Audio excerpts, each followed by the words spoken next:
segmento perché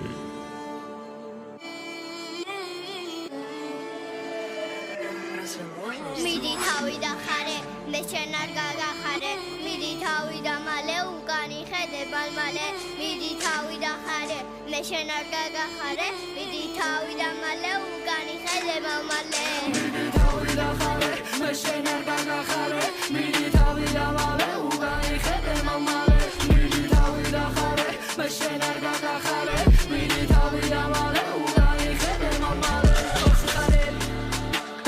سلی تا بیکر بلی نبی جبی توز را خدا میتخری هم میسمره نداره سلی ها کنه بیت مرسلی خرطه بیم خوی کمره تنکی گتیشه با گونه بیس سلی کنم گلوده بی بر تومی خوته دا گلوده با چیخه بی بللی کنک دیسا وی پروکسی سوشلی نروه بیگانا وی سکشنی گاگه باگانا ولی سدرکشی گیت دیدن نکریسا های پیس گامورا ساریزم گدن عزیزم زین رو داگی سوام شز باز تو گازه شکیت خود داگی سوام تاوید آخاره مشنر گاگا خاره میری تاوید آماله اوگانی خده ماماله میری تاوید آخاره مشنر گاگا خاره میری تاوید آماله. Welcome to Reimagining Soviet Georgia. This is Sopo. And I'm Brian. Today we have our guest, Masha Kirasirova. I hope I said this correctly. Masha, will you introduce yourself to us? Thank you so much for having me on your podcast. My name is Masha Kirasirova. I'll say it in the Russianized way. I'm a historian of Soviet Eurasia and the Middle East. And I teach on various topics in Eurasian, Middle Eastern, and global history at New York University in Abu Dhabi. And I've been based there for the past decade. And it's a branch campus of the NYU Global Network with a kind of small, globally oriented history program and students mostly from the global South. I was trained as a historian of the modern Middle East and of Eurasia. And I have a slightly strange intellectual trajectory. I was originally really planning to focus on the Middle East, and I went into graduate school to be a historian of the Middle East. But because of various circumstances in the world, the start of the Syrian civil war, the revolution in Egypt, I was not able to pursue my original research project and ended up spending more time in archives in Russia and Uzbekistan. And it was during this period of research that, I was really working to try to understand Soviet power, its functions, its limits, its meanings, but sort of keep a foot in trans-regional, global, and Middle Eastern history. And I was from the Soviet Union. I was born in Leningrad and emigrated to the United States in 1990. So most of my kind of education is in the United States, but in a very kind of Soviet, post-Soviet context. You just came out with a book, a very interesting book, called The Eastern International: Arabs, Central Asians, and Jews in the Soviet Union's Anti-Colonial Empire. And I guess just for our listeners, if you could just give a basic overview or summary of what is your book about, what is it saying, and why did you write it?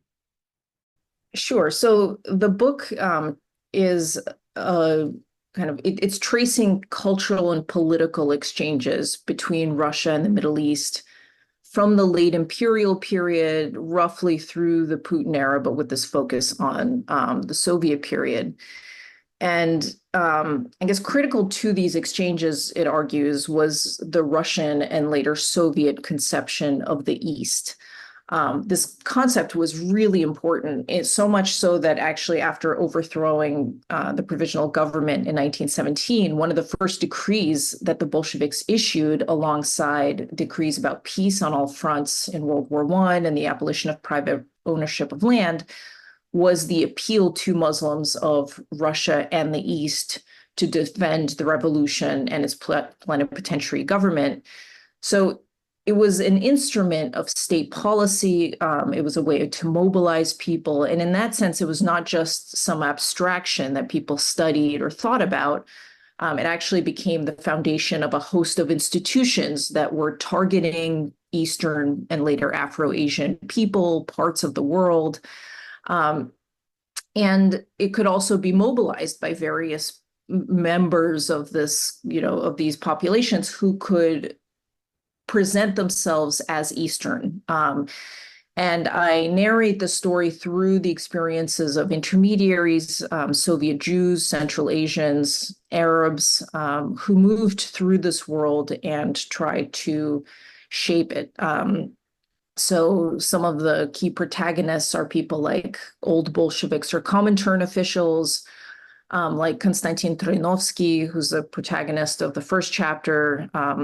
I follow Arab leftists and communists who arrived to study at the Communist University for the Toilers of the East, another one of these Eastern institutions in the 1920s and 30s. In the last section of the book, I focus more on Central Asian mediators who were responsible for translating the Foreign East to Moscow officials, or setting or implementing policies that related to the broader East, or who were responsible to tell stories about what the Soviet Union was, its anti-colonial origins, and about, how nice it was for Eastern peoples internally.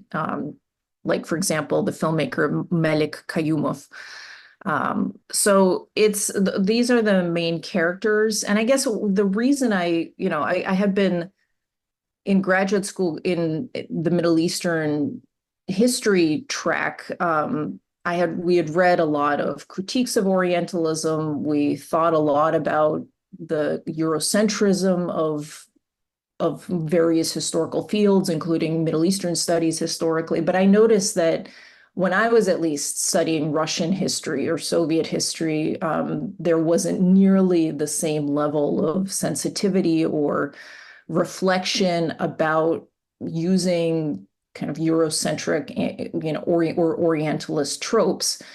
And that struck me first as a problem, but then I became interested in trying to understand this problem, how it came about, why it was that this wasn't recognized as a problem to the same degree in the Russian history courses that I was taking.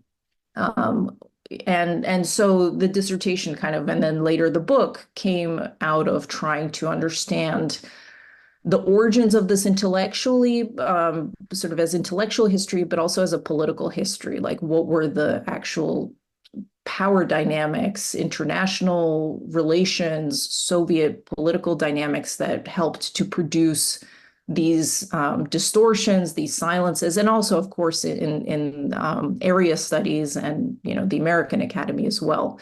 So those were the motivations for the book. Yeah, and that's kind of how it came about. In studying and reading about the Soviet Union and the national question, there's like a long-running debate. So I think we should start with, how you understand this long-running debate, because it's in the title of the book. The idea of the Soviet Union as an anti-colonial empire, and the conscious use of this kind of hybridized form of the term empire. And as you know, there's been a long historiography of this, a framing of the Soviet Union as being, well, it wasn't an imperial sort of polity in the sense of the Western empires, but it was something different. But it was also sort of like a multinational large state that reproduced a difference and mobilized different, nationalities in service of creating this, unified Soviet system. And so just like, the idea of the affirmative action empire or the empire of diasporas or the empire of nations, use this term anti-colonial empire. And so, for our listeners, what does anti-colonial empire mean? And why do you use the term empire sort of in this paradoxical way? This was, I had read through the debates about, do we use this term or not, in the 90s and the early 2000s, how appropriate it is. And I guess certainly it seemed like in nationality studies, it was easier to see empire or the politics of difference. And I think it's not, as you point out, it was out of the historiography of Soviet nationalities, politics, like Terry Martin, Francine Hirsch, earlier works that made a stronger case for the Soviet Union as an empire than other branches of the field of Soviet history. And I guess one of the, I certainly wasn't trying to go back to, I mean, I wrote this book I started writing it before the major expansions of the Russian state, and sort of now I think it's become more popular to call, certainly in the West at least, and in Western academia, to talk about the Soviet Union as an empire. There's less kind of discomfort with it. I mean, this book was written long before any of this trend or conceived, but I guess I was struck by how important it was for all of the different mediators that I was studying to preserve the myth that the Soviet Union was anti-colonial and anti-imperialist, and the lengths to which people went to do that, which included erasing or transforming parts of their own identity, kind of shifting their own identities. There are multiple cases I have where people either decided to sublimate certain national differences, or usually it was a kind of sublimation, and then kind of reimagine themselves as a different identity national identity that they thought was more advantageous for themselves to make whatever case that they wanted to make, or for their career. But ultimately without ever challenging this myth that the Soviet Union was anti-colonial. And that seemed like a kind of shared investment for all of the very different types of intermediaries I looked at. And so, I mean, I was really interested in how did anti-colonialism work, not as like an idea. I mean, everybody was, it was one of those kind of it was a dogma, right? It was that communism was going to liberate the world. It was going to liberate, the colonized, toiling masses of the world, of the East. But how did they actually go about doing this in practice? And what were the power mechanisms and real politics, the kind of the compromises that this kind of politics required?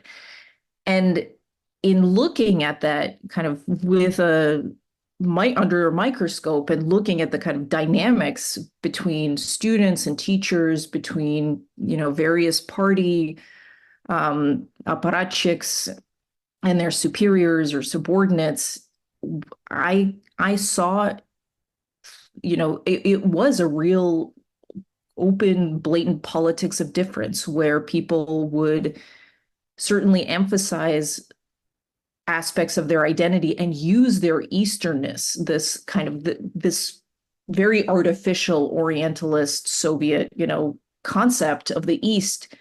They would use it strategically and position themselves as Easterners to either avoid responsibility for certain political actions, or get themselves promoted because, only Easterners could understand other Easterners.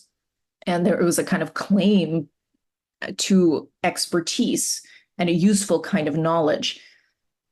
So that was a very new kind of difference that was particularly Soviet, because the Russian Empire, I mean, the differences that mattered more were different. They were sectarian. They were the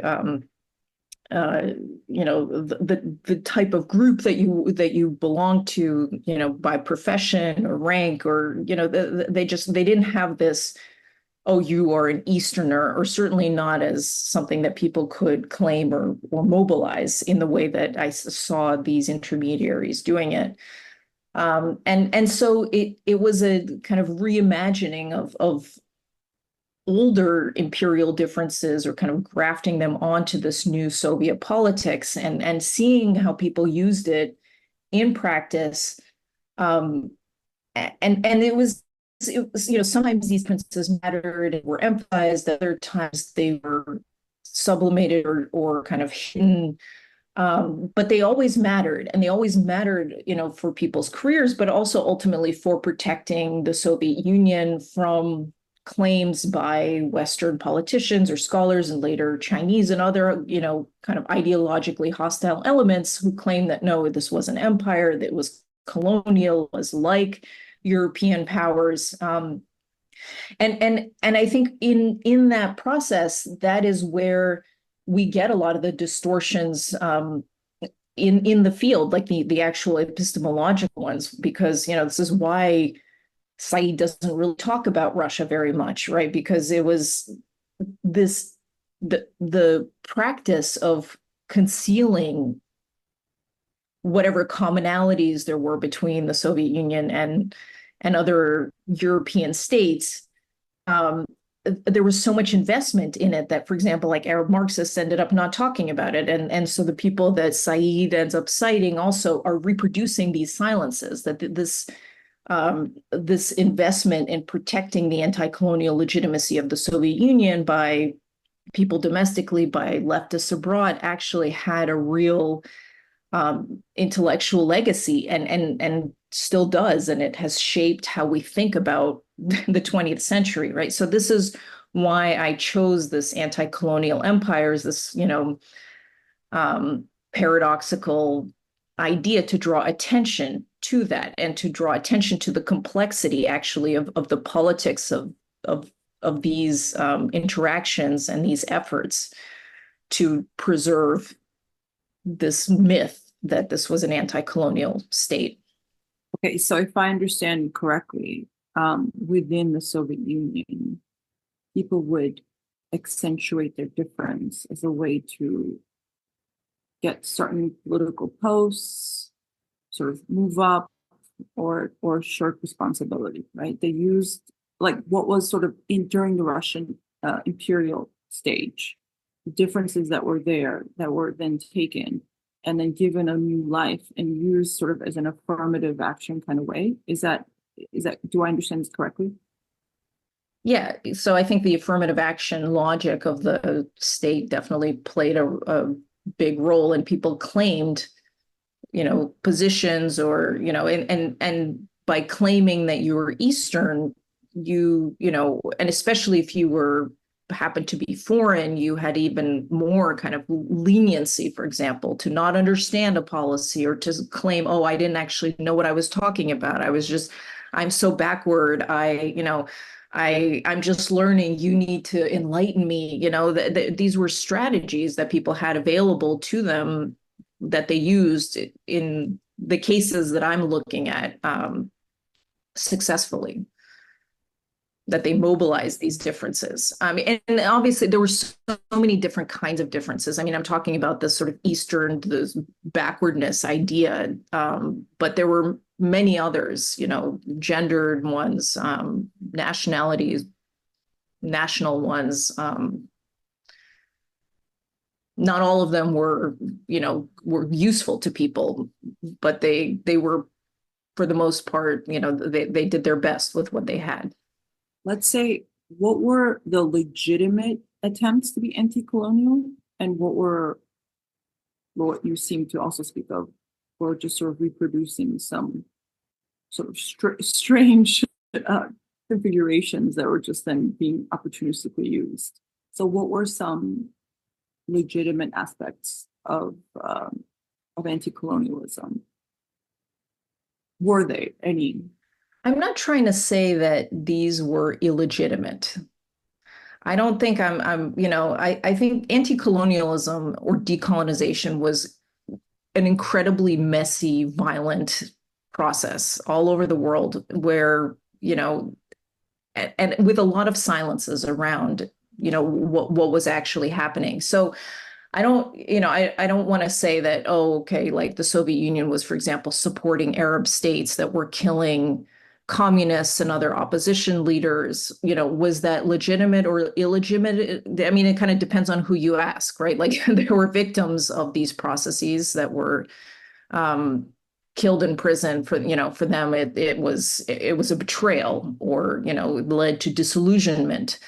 And at the same time, the Soviet Union was supporting some anti-colonial actors and then invading, others, or suppressing, dissent in Europe, right? And then that led to disillusionment of other people. So, I mean, I think there was a lot of betrayal throughout of leftists who believed in that the Soviet Union was going to come to their aid, that they were actually going to,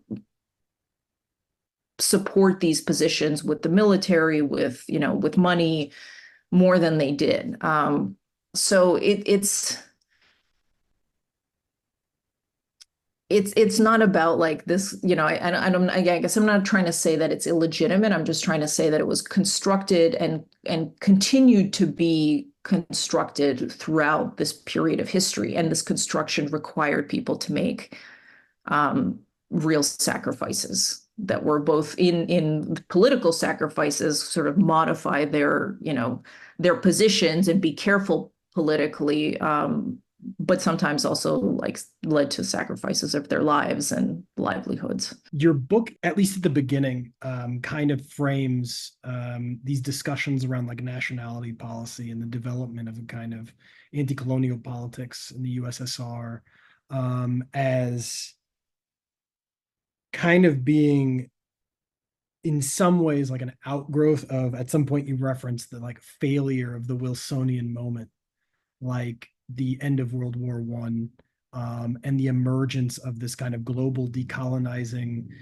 anti-imperial moment, and that what happens is that in the global South, for example, or in the so-called East, there are new political actors that see the future of their own sort of local political projects as being excluded from this Wilsonian moment. And then at the same time, there's a sense where the Soviet state in the throes of the Civil War is also trying to establish a kind of political hegemony and fighting a civil war against various actors and certain contested regions. I mean, we're coming from Tbilisi and studying the Caucasus very closely. And of course, in Georgia, Azerbaijan, Armenia, there's the contested kind of projects between, left-wing Bolshevik, even in some cases, Menshevik forms of, politics. And then you have nationalists that want to kind of align with the West in order to protect a new nationalist state that's anti-Bolshevik. And so because of this, you get the importance, I think you mentioned, of territorialization and geopolitics in the emergence of a kind of Soviet national imagination. And I guess it's interesting because on the one hand, this is like out of this very particular historical moment, this failure of the Wilsonian anti-imperialism, the Western sort of anti-imperialism, and then also the importance of kind of like empowering people through this like a territorialization project, to say that, in Central Asia or in the Caucasus, you will now, I mean, of course, Georgia being the most extreme example, of course, this is the Georgia and this will be a Georgian state, and the Georgian aligned Bolsheviks will be able to build it. So how does like and also there's another part of this, which is that, the early on, or at some point in the trajectory of the Soviet Union, there's kind of an opposition to what they term this kind of reactionary German geopolitics and the desire to find the kind of Marxist Soviet geopolitics.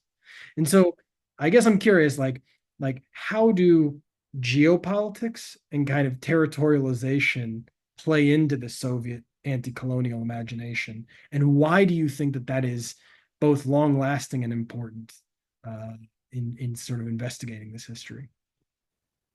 Yeah, I mean, so geopolitics is something that is it's not something that the Bolsheviks talked about a lot. It was kind of like a dirty word, in party speak. And I guess one of the things that I found this idea of a Marxist geopolitics I got from Stephen Kotkin's biography of Stalin, where he's talking about socialism in one country as Stalin's approach to reimagining a Marxist geopolitics. Because I think a lot of the conversation about early Soviet state building and was kind of looking more at Lenin and his, the concessions that he made in the Brest-Litovsk Treaty, and this idea that to Lenin, territory wasn't that important. He was willing to give it up to buy the Bolsheviks time to, strengthen their position in the Civil War and domestically in general, to kind of stabilize things. So that geopolitics weren't that important. And I guess one of the interesting things that I discovered in researching this book was that the early Comintern officials like Konstantin Troinovsky actually read a lot of European geopolitical thought and were engaged in debates about colonialism and anti-colonialism in Europe before moving back to Russia around the time of the revolution, and then putting some of these ideas and skills in the service of both imagining this, what could revolution in the East, might it actually go in practice, like a what is to be done manual for anti-colonial revolution, which is what Troinovsky started out with. This is, where the idea of an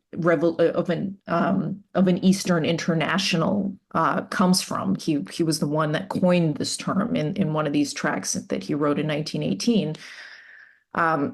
But also how to think about geopolitics and the peripheral territories of at that point it's Soviet, it's Russia, it's Soviet Russia, it's not the USSR yet. And using them as kind of springboards for exporting revolution further east to, so using the Caucasus, using Central Asia, using East Asia, and kind of projecting it outwards. So there was this idea that, it was going to be a kind of ripple effect, that these waves of revolution could spread throughout Eurasia, but you needed an infrastructure, you needed, kind of these intermediary posts. A lot of the early Bolsheviks actually wrote about Central Asia as a kind of window to the East. So there was this awareness that this could be a front of exporting Eastern revolution. So I guess the geopolitics, it was interesting that to find it there at all, because of how, it's not something that is rare, that comes up in Bolshevik or party documents, in part because of this, as you mentioned, this antithesis, or this antagonism to Nazi geopolitics later on. So it was interesting to find it there, and I think it's a contribution to an intellectual history of the idea of geopolitics. I think, people who teach, for example, the concept or, an international relations theory, don't talk about the Soviet Union also, again, as often, even though there clearly were geopolitical concerns about, expanding the state, securing the borders, economic regionalization. I mean, there was all of the debates about, regionalizations, the national territorialization, but there was also economic territorialization. And a lot of people in Gosplan were also thinking about, what is the most rational way to organize industry and resources, and where should we place these things. I mean, some of them actually obviously were accidents, like you can't plan where natural resources might get discovered, but there are a lot of other things that could be organized and planned, and those also had an underlying geopolitical logic. I think that, and I think it was stronger, it was more concentrated in Gosplan than in the Nationalities Bureau that, has gotten more attention because of the nationalities policies and Stalin's role. But so I guess that was what I saw as the contribution to, and why I was even thinking about geopolitics at all in this context. And it was also helpful to understand, okay, they're talking about spreading revolution and liberating people, but if you look at the documents of, there are all these complaints about, the Red Army, pillaging and stealing, while it's going through Central Asia, raping people. I mean, it was a bloody conquest, right? And I think that you can't really, that again, those are the aspects of it that can't be discussed openly, and they don't make it, for example, to the level of higher level Comintern congresses. Like, they're not recorded in the official proceedings, but they are there in the documents, in the kind of classified documents that the participants of those congresses had access to and read and are preserved in the archives. So again, you see the contradictions. And I think geopolitics as a set of concerns helps us see that. So I guess another part of your book is about intermediaries. And you talked a lot about intermediaries, and intermediaries being, people from within the emergent Soviet project, either playing roles internally or externally. And then you have people coming from outside of this Soviet project into the USSR, being educated in Marxism, interacting with people, and then bringing ideas back to places.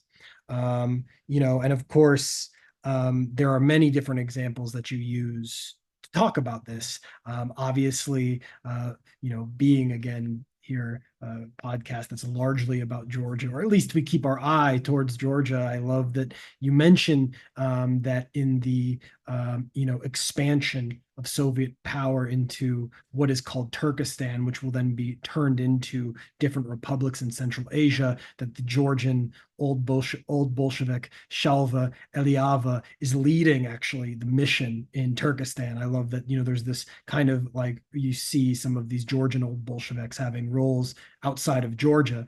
And we recently interviewed Sarah Brinegar about her book about the South Caucasus. And she, of course, talked about Ordzhonikidze and some of these other older Georgian Bolsheviks who were leading the role in, say, in trying to have Soviet influence in Iran early on, in the early 20s and mid 20s even. So that was, of course, very interesting. But I think of this like discussion of intermediaries, one of the things is you have a whole chapter that's dedicated to the Communist University of Toilers from the East.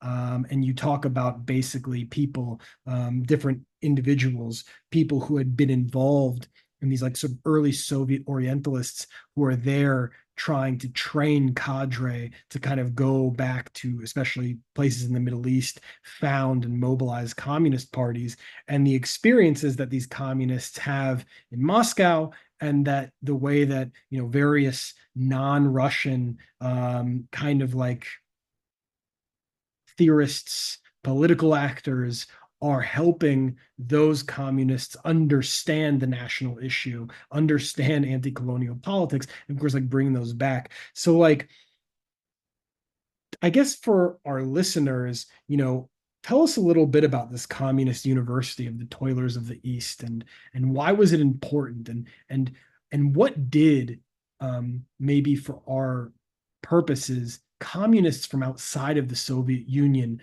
kind of gain by going there and founding communist parties abroad that were kind of like aligned with both ideologically and politically with the Soviet Union and the Comintern, and what kinds of like, I guess also another part that I really liked about this part of the book is that you can see that the Soviet Union, far from being this kind of like top-down sort of institution of diktat, you have actually like a lot of life and debate happening between different actors about, what does the East mean? What does anti-colonialism mean? And how are we going to implement certain policies? And I both inside the USSR and outside of it. And so that was also quite interesting, this kind of like living attempt to make sense of what the task is politically. So just for our listeners, a little bit about this communist University of Toilers of the East. Sure. I mean, I just before, like since you mentioned Shalva Eliava, I think that was such a nice example too of what the Eastern International, of how it worked. And I'm glad you actually asked about it, because I often get asked about the Caucasus, like why didn't you end up focusing more on the Caucasus? Because it certainly in that earlier phase, everyone knows the Congress of the Peoples of the East in Baku, in 1920, and these kind of foundational events of this anti-colonial Eastern politics are centered in the Caucasus.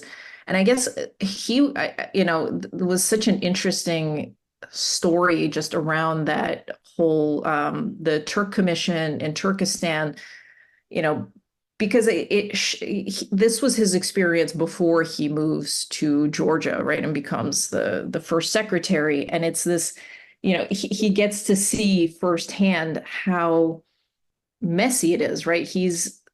And this is what is in my story. The story is about Troinovsky, who's sent there to kind of help export the revolution to other parts of the East, even before the reconnection of Central Asia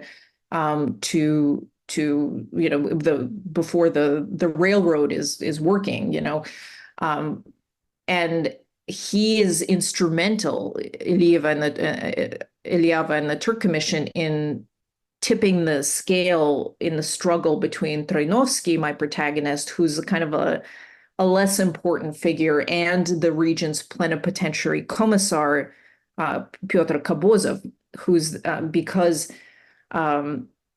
Eliava is skeptical about his, ability to manage. He's trying to bring Muslims into the government. He's trying to kind of, this is back to this question of what is legitimate decolonization. He's trying to push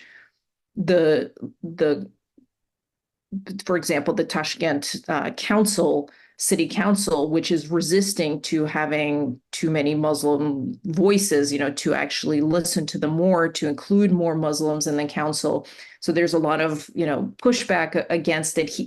There were all of these attempts to actually change the colonial dynamics or reverse them that were proved very messy and for some people unpopular. They're, more or less popular for others, but it's a kind of coincidence. It's a strange, it's a stroke of luck that the Turk Commission intervenes when it does. It saves Troinovsky's reputation. It allows him to, go back. And then Eliava, who has this experience, then goes on to, he moves from the Turk Commission to the actual bureau of the Central Committee, and then into the military council and moves to the Caucasus, where the conquest happens the following year, basically in like 1921, and then he becomes the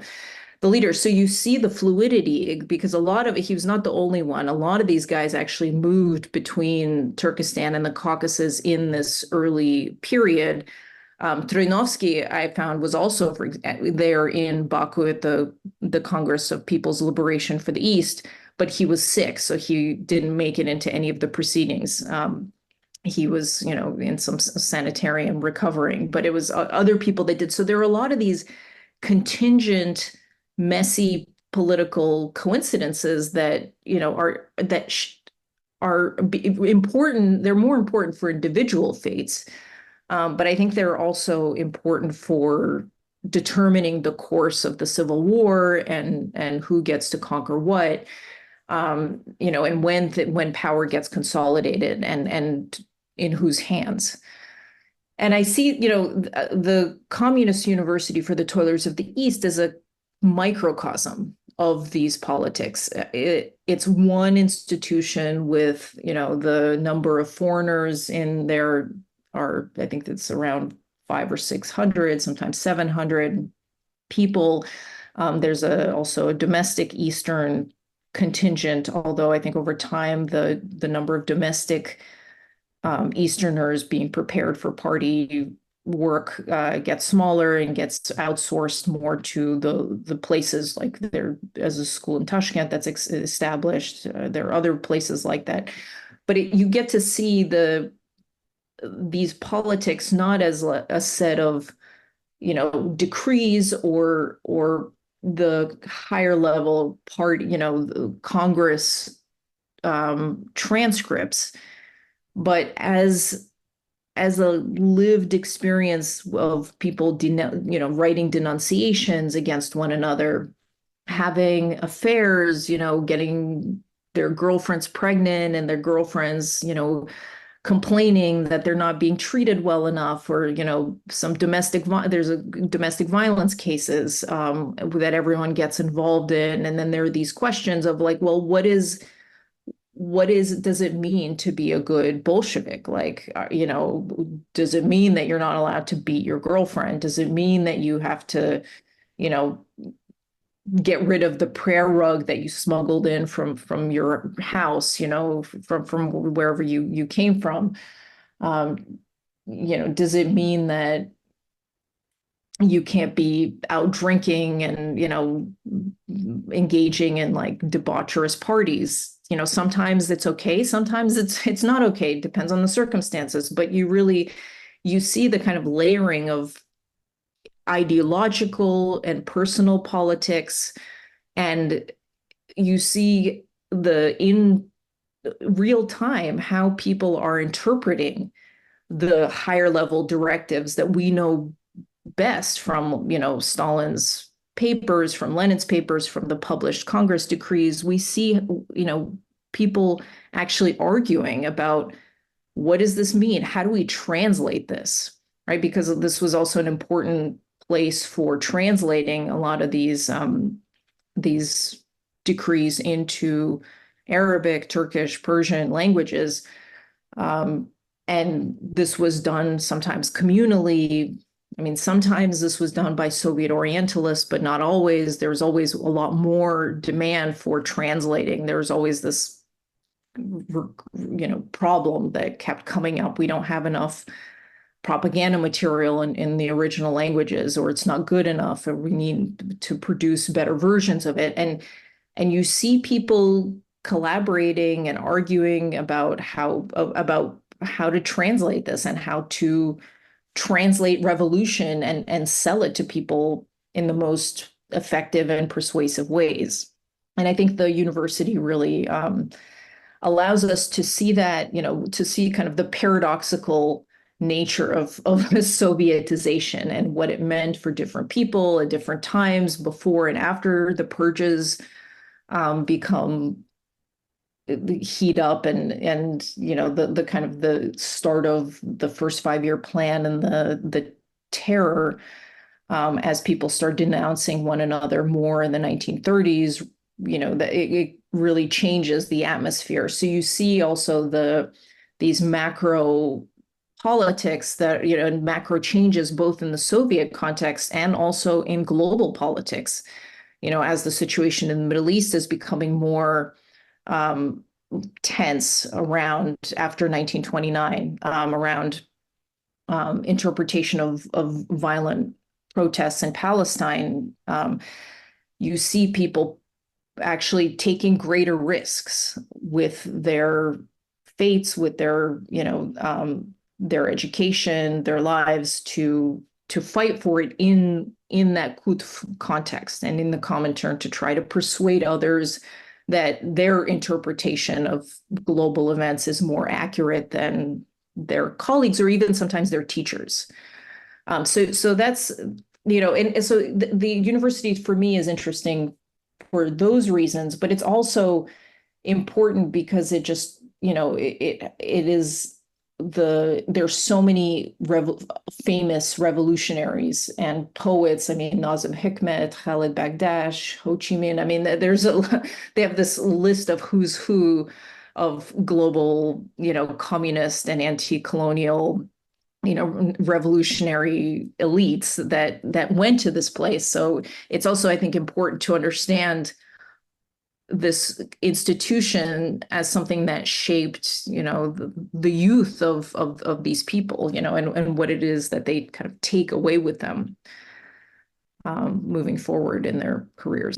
Since right now is an incredibly important topic, can we discuss Israel and what were some of the policies of the Soviet Union regarding Israel, and how did that change? And as well, how did support for Arab liberation grow, or what changes did it grow through? Well, it's tough because the book covers a much longer historical period than the post 1948. So roughly half the book is pre 1948, and it's really dealing with the kind of not even Israel, but Zionism as an answer to the Jewish question that the late imperial and early Soviet Bolsheviks, but especially Jews, are interested and invested in. And I think for anyone who's, coming out of Jewish families in this, they have a set of choices about, it took me a long time, for example, to even figure out that Troinovsky, the protagonist of chapter 1, came out of a Jewish family. Because in all of his documents, his official documents, he identifies officially as Russian, and he puts his nationality as Russian. And I sort of suspected it because he had moved to Germany and was like following classes in German very easily. And I was like, how did this guy, like from some village, and then with a little bit of experience in Odessa, just move to Germany and go to university, like is able to follow these courses. And it's, of course, it's through knowledge of Yiddish that he was able to do that. But it's never stated explicitly in any of his documents. So that was one solution to this problem that some people, took. Others, emigrated to Palestine, some of the people I follow became disillusioned with Zionism, right? It's not Israel yet, it's Palestine, and then go back to Moscow, and then are involved in these conversations in the 20s and 30s.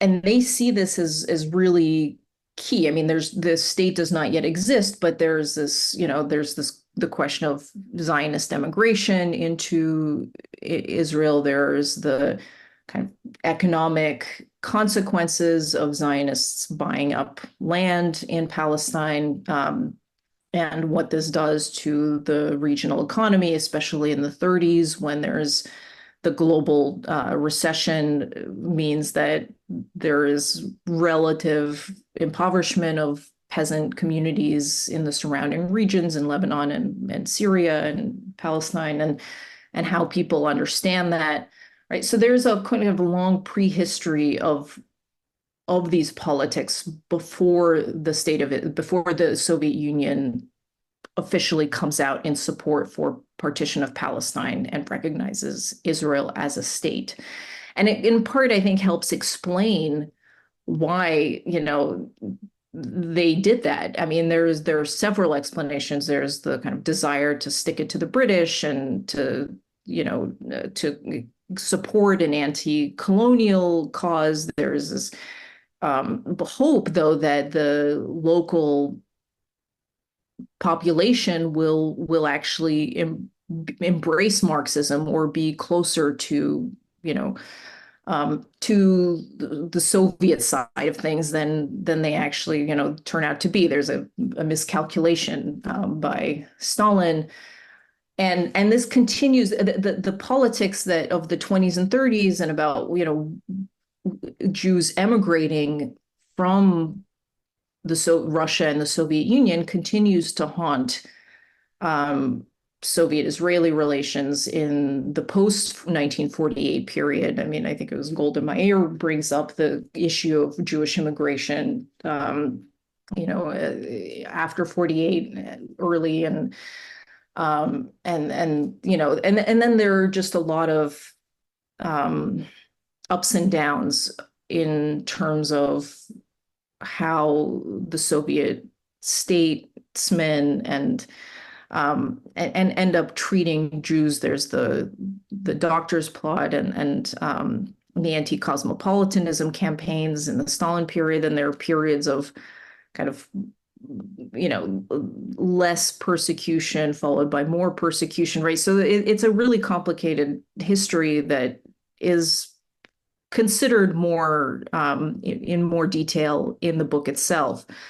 But I guess one of the sort of the points that I was interested in making or investigating was, we know that the Soviet support, I guess from the historiography of the Arab left, that the Soviet support for the partition of Palestine was this watershed moment, and it also produced a lot of disaffection. A lot of people left the party over, their disappointment with this move. And I guess I was curious to follow up and see,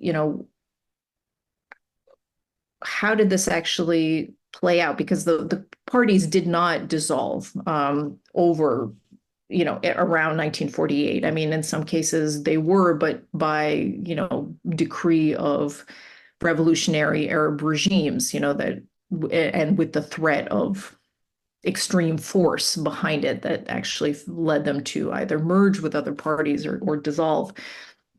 Palestine didn't seem to be this, I guess I was curious to see how big of a watershed it was. And I noticed that many of the people that were involved in Soviet friendship societies, Arabs who were involved in like Arab Soviet friendship societies in the 40s during the war, ended up after 1948, after a period of, grouping, in a new form, which was either the partisans of the Toilers of the East or other friendship societies around more literary, collaborations. And so it wasn't as, obviously the diplomatic relationship, was stressed, between the Soviet Union and Israel, and that, I mean, I'm not looking into Soviet-Israeli relations that closely. I'm looking more at Arab, at the relationship of Arab intellectuals with the Soviet Union in light of the support for the partition of Palestine, but then kind of a regrouping also by the Soviet leadership and a reconfirmation of support for Arab national anti-colonial causes, especially after 1956 in the Suez Crisis, but also in a whole series of other diplomatic, Arab Cold War situations. So, and then also the problem of Jewish immigration continues, to be a thorn in the side of the late Soviet regime. I mean, there's more pressure from the United States mounting and Israel in the 70s and 80s to let more Jewish people out to emigrate to Israel, or just as political refugees. And this continues to be sort of this weird problem where they want people to think that the Soviet Union is this great place and everyone's happy, but at the same time it's embarrassing that all these Jews are trying to leave, and then sometimes so there's been work on the KGB's role on surveying these populations and trying to control it and, kind of manage it in various ways, but it continues to be both this kind of diplomatic lever and thorn, I think, in the side of a lot of Soviet officials in the post-war period. But very few of those Jews that do stay domestically, that's another argument of the book, are able to have the kind of power that they do in certainly in the 1920s, like with the generation of the old Bolsheviks, like Trinovsky. Basically, I think after the purges, it's very difficult for people, and after the anti-cosmopolitanism campaigns, but then in the post-war period, especially after the 1967 war, there's a lot of suspicion about Jewish loyalties in their ability to kind of reach higher levels of political power, with the exception of Primakov, who never openly admits to this, to his background until after the collapse of the Soviet Union. There are wide suspicions about this, but he never actually. He's kind of like, he takes the Trinovsky route and is always publicly identifying as Russian. And I think as long as, in your passport, you're Russian and your nationality is officially recorded as that, and you don't talk about it too much, then I think it works out for people. But it requires, again, this sublimation. So that's another argument that I'm trying to, or thread that I'm trying to draw over the course of of many decades of relations. Okay, and then what happens with Arab support? So there's a reconfiguration, there's confusion, like you said, after 1948, and then there's reconfiguration. What sort of happens afterwards? After the reconfiguration? Yeah. What does Soviet Union start supporting Arabs? So what does that look like? And how are the Arab intellectuals, like you said in the beginning, they're very much tied to making sure that Soviet Union stays an anti-colonial project, right? So what,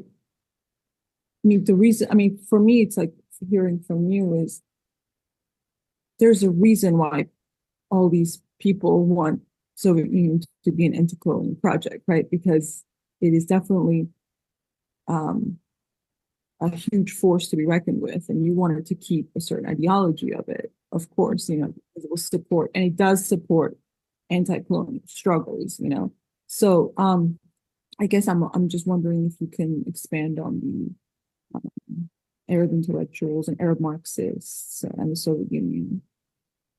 Of course, if you don't have notes, if you don't remember, it's okay. We can move on to the next question.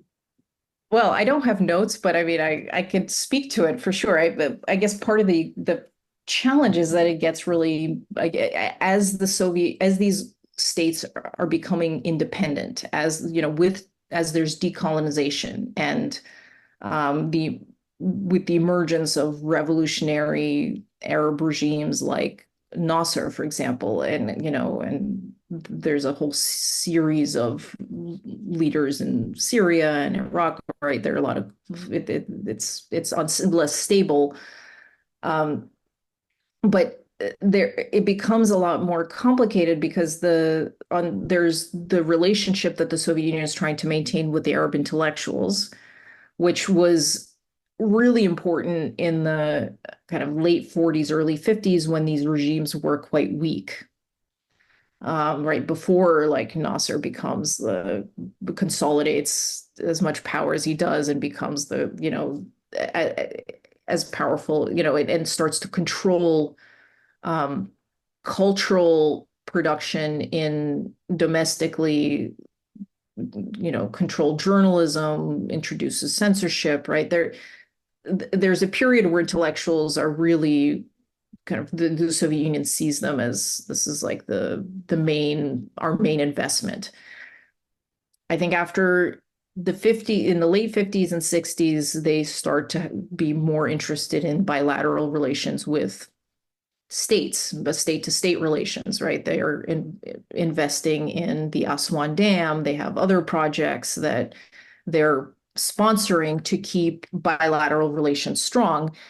And if these states are persecuting or imprisoning the intellectuals or the communists that used to be the main base of kind of Soviet support, or who they used to invest more energy in or resources into, they often end up sacrificing those people and those interests for the state-to-state relations. And so it's, so that's one kind of answer to what happens. And then, you have the whole Cold War and all of the political kind of the pitfalls of Nasser in 1967, the later revolutions in Syria and in Iraq that, alter the political dynamics of the region in ways that help or hurt the Soviet interests. But the Soviet Union finds out that it can't actually control people as easily as it hopes to be able to do, or to, it's not as capable of ensuring that it's the interests that it sees, or things that it sees as happening in their own political interests actually work out the way they want them to. So that's sort of one thread of the argument. In terms of the Arab intellectuals, a lot of them end up also find that they are not, as censorship is introduced, as the state starts to monopolize resources for cultural production, it's a lot. They have less room for maneuver. I mean, there's the disappointment in Arab nationalism, as after 1967. And it's interesting that even some of the people who were really disillusioned in the Soviet Union in 1948 for supporting the partition of Palestine and the creation of the State of Israel are still hopeful in 1967 that the Soviet Union will come around and support Arabs in the war more than, and so they're disappointed again. They kind of, it's like the cruelty of hope, like, it's the hope dies last. They're still hopeful that the Soviet Union will come to their aid militarily and intervene in the war more than it does. So there is a kind of, a double disappointment.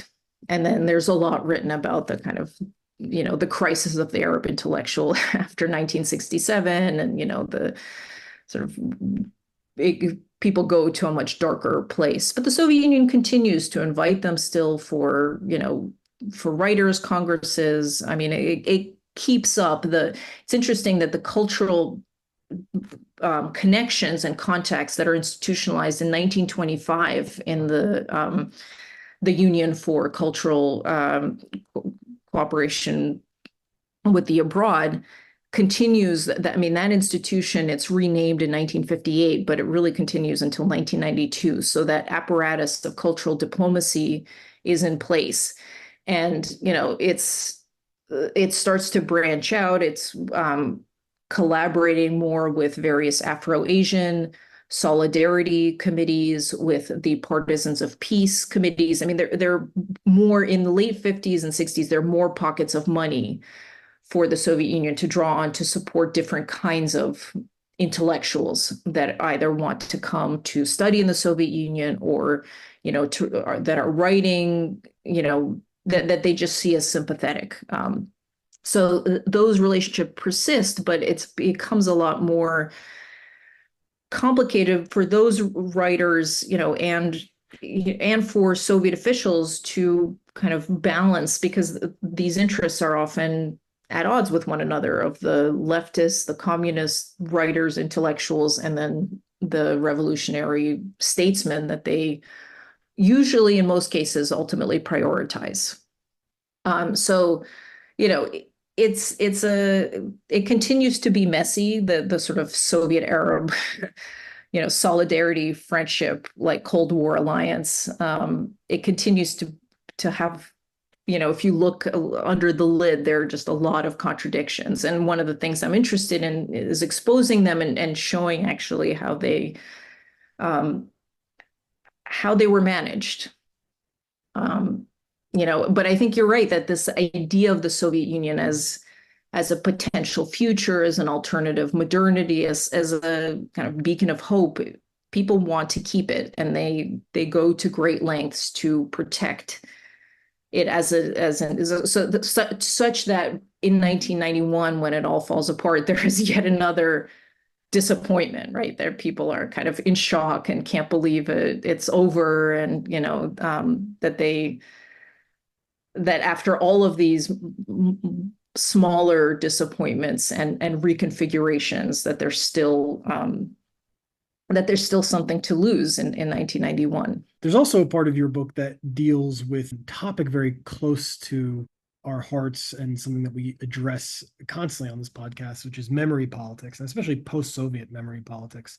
And I think that one of the important observations is that you see this way that the removal of the USSR did not necessarily remove some of the ways that the nation was imagined in the Soviet Union, except now that national imagination is being mobilized in a kind of post-Soviet context. And that also unleashes a sort of plethora of contradictions. And you mention how in Central Asia, because of course your book is focused on Central Asia and this kind of in the Arab world and other places, but within the USSR, the post-Soviet national imaginations of like the kind of Central Asian countries simultaneously kind of embrace this certain conceptions of themselves that were developed in the Soviet Union, but in this kind of post-Soviet context. So how does your book, I guess, help us understand kind of post-Soviet memory politics in the non-Russian post-Soviet world? And especially, we could say for the context of your book, Central Asia in particular, like what kind of findings, I guess, did you discover that help us understand them better? I think the way that I help people understand it is by focusing attention on periods of history or historical dynamics that are often either de-emphasized or erased in the post-Soviet nationalist imagination that I have encountered, I guess, in during the period of my research and just from spending time in Central Asia. I was, for example, every time I go to Tashkent, I like to go to the State History Museum. And in general, I like state history museums. I like, to see, like I went to Georgia for the first time this past fall. And of course, I went to the Stalin Museum, which was absolutely fascinating. I think the way that kind of post-Soviet regimes deal with public history is just absolutely fascinating. But in Tashkent, I noticed that, first of all, the Soviet period is basically relegated to one room of a fairly large museum that goes from, prehistory and ancient times to the revolutionary, the post-independence. There's an entire floor dedicated to independence, and an entire floor to pre-modern kind of archaeological, the longue durée history, and only one room dedicated to the Soviet period. There's some expositions on the conquest, There's some things focused on the purges and the jadid and the and a picture of Rashidov, and there was not even a picture, for example, of Nuruddin Muhyiddinov, who is the protagonist, who's the first secretary, in the 50s, and who's probably is the most powerful Central Asian in the Soviet period, period. I mean, no one, not Rashidov, no one reaches that level in the hierarchy, but he does not exist. And there's very little about Rashidov and just the post-World War II period in general. And I guess, I think I understand that there's this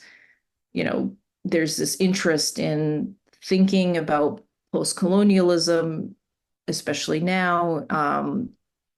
And it's often, it often is a way of focusing attention on past suffering in public history, and often, focusing on the commemoration of political repressions, famines, other types of victimhood. And I think these themes are important to, certainly to study and to reflect on. But I think one of the consequences is that they get attention, but then other aspects of history become more difficult to think about, to talk about, where, and it really, I think for Central Asia, it really depends on the region. So for example, like this is something I've noticed that, in the National Museum in Tajikistan, they don't even talk about the Stalinist repressions. It's virtually absent. And there's this cult of Babajan Ghafurov, who's this, who was first secretary of the Communist Party in Tajikistan, now celebrated as a symbol of post-Soviet Tajik nationalism. So you can't really think about, anything bad or complicated too complicated that happened under his watch or in connection to him. In Uzbekistan, it's a little bit more diverse, right? There's the commemoration of the purges, and there's a museum of political repression, but there's also a monument to commemorate Russian imperial soldiers who fell during the conquest of Tashkent, which was actually fully restored in 2020. And then for example, like I was talking to the person who edited and published Muhyidinov's memoirs, and he was telling me how the book was actually banned by Karimov, under the Karimov regime, and they had to smuggle it into Uzbekistan in these cars, like in trunks of cars, hoping that, the border guards wouldn't, get too curious, because you couldn't actually, they didn't want that history or those memories to be public. Like they were trying to actually distance themselves, or Karimov was, to distance post-independence Uzbek identity and politics from its Soviet past, and kind of create this sense of a break, which is reflected in the museum, right? And so I think and then in Kazakhstan and Kyrgyzstan, I think it's even more popular to talk about certainly decolonization and post-colonialism, certainly in academic settings. And you see it, I'm sure, playing out in Georgia and in the Caucasus, and also in ways that, may or may not be hard to talk about, on this podcast. I don't know, but it's, it seems like it's becoming increasingly difficult to talk about them, period, in general. And so I guess one of the things I'm trying to do in the book is to, is to introduce these dynamics as part of as part of a broader picture of regional Soviet and global complexity, and to not to pull one of these events or threads out and make a political point about it, but actually show that this was part of a long, complicated, interconnected story with a lot of contingency, a lot of choices that were, made for all sorts of ideological and personal reasons, but not to try to kind of bracket out any one region, and in fact actually to try to focus on the periods of history that are often silenced, and to think about how things might look differently if we actually include them in our accounts, and think about post-Soviet identity with those periods also taken into consideration. And part of the problem is we still don't know that much. I mean, there's so much that was censored, I think, in the kind of Soviet 20th century. So many of these archival findings that I found, I mean, it was almost like I felt like at times I was writing a history of censorship. I'm like, oh, in this year, this thing gets censored, the next year, this other thing gets censored. And how do you kind of, how do you balance that? How do you tell the story of the censorship and what that means, and the kind of political concerns that necessitate this detail to be written out in this moment, and then also consider that detail and what that means, and connect these things. And I think it's, when we just apply a post-colonial frame, to a kind of to the Soviet 20th century, we lose a lot of that complexity. I think it makes it hard to see, in part because it was, it was part of the ideological structure of thought and language, and people were invested in anti-colonialism for real. It wasn't all, nonsense. Like, it wasn't all just like, I don't think it was just like a way of cloaking Soviet power and geopolitical interests, the way that, Cold War historians in the West tended to see it or write about it. But I think there's still a lot of work to be done to just figure out what happened, and also to figure out what happened, both about why it was censored when it was, and what actually happened, and then make meaning out of all of those layers. The question of kind of post-Soviet memory politics, and it's also interesting comparing, for example, different regions of the Soviet Union and how these kind of post-Soviet memory politics are articulated, because of course these different countries have different specific kind of post-Soviet stories, different national intelligentsia or elites that used in Central Asia and the Caucasus, very different, and especially the Georgian context, quite different than, say, Tajikistan or Uzbekistan.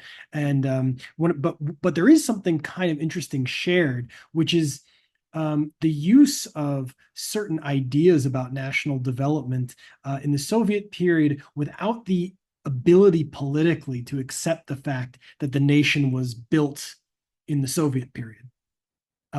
Because of course, when the Soviet Union collapses, you have this problem where you have to go back to a pre-Soviet nationhood, but at the same time, your understanding of that pre-Soviet nationhood was kind of developed within the Soviet period, right? So, and what's interesting is that in some ways, like for example, I was recently in Azerbaijan. In Azerbaijan, certain Soviet figures we can celebrate, right? Narimanov is a national hero, but he was a Soviet statesman. And of course, he was a very important Soviet statesman and an important Soviet Bolshevik. And then others are rejected, right? And so it's interesting in the same way that in the case in Georgia seems like the inversion of what you described in Tajikistan, where of course the Georgian kind of post-Soviet national elites are constantly searching for suffering that didn't happen, right? They're constantly searching for moments of suffering to sort of undermine the idea that they were like a privileged group within the USSR, because of course they were, right? And so that is actually the way that the kind of like post-Soviet memory politics happen. And it's interesting to see the parallels with the Central Asian one, even though the political systems and the stories are so different. This idea of really fully telling the stories of what happened, I find it very difficult. Like, I can't imagine what kind of country or entity has to happen, you know, for anyone to be interested in fully exploring Soviet period, because it's so often in service of something else. So like, it would be interesting to see like how Central Asian countries form their post-Soviet national identity versus countries that are trying to be in the EU or are in the EU and need a certain kind of portfolio, let's say, to be accepted.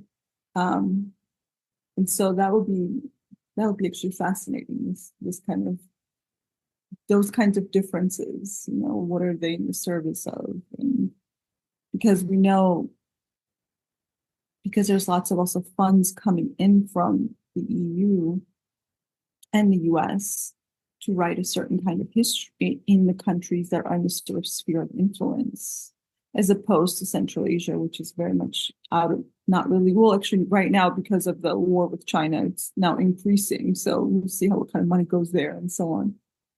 But that would be kind of interesting for me, how these sort of European identity, what it needs versus another country that doesn't need that as much.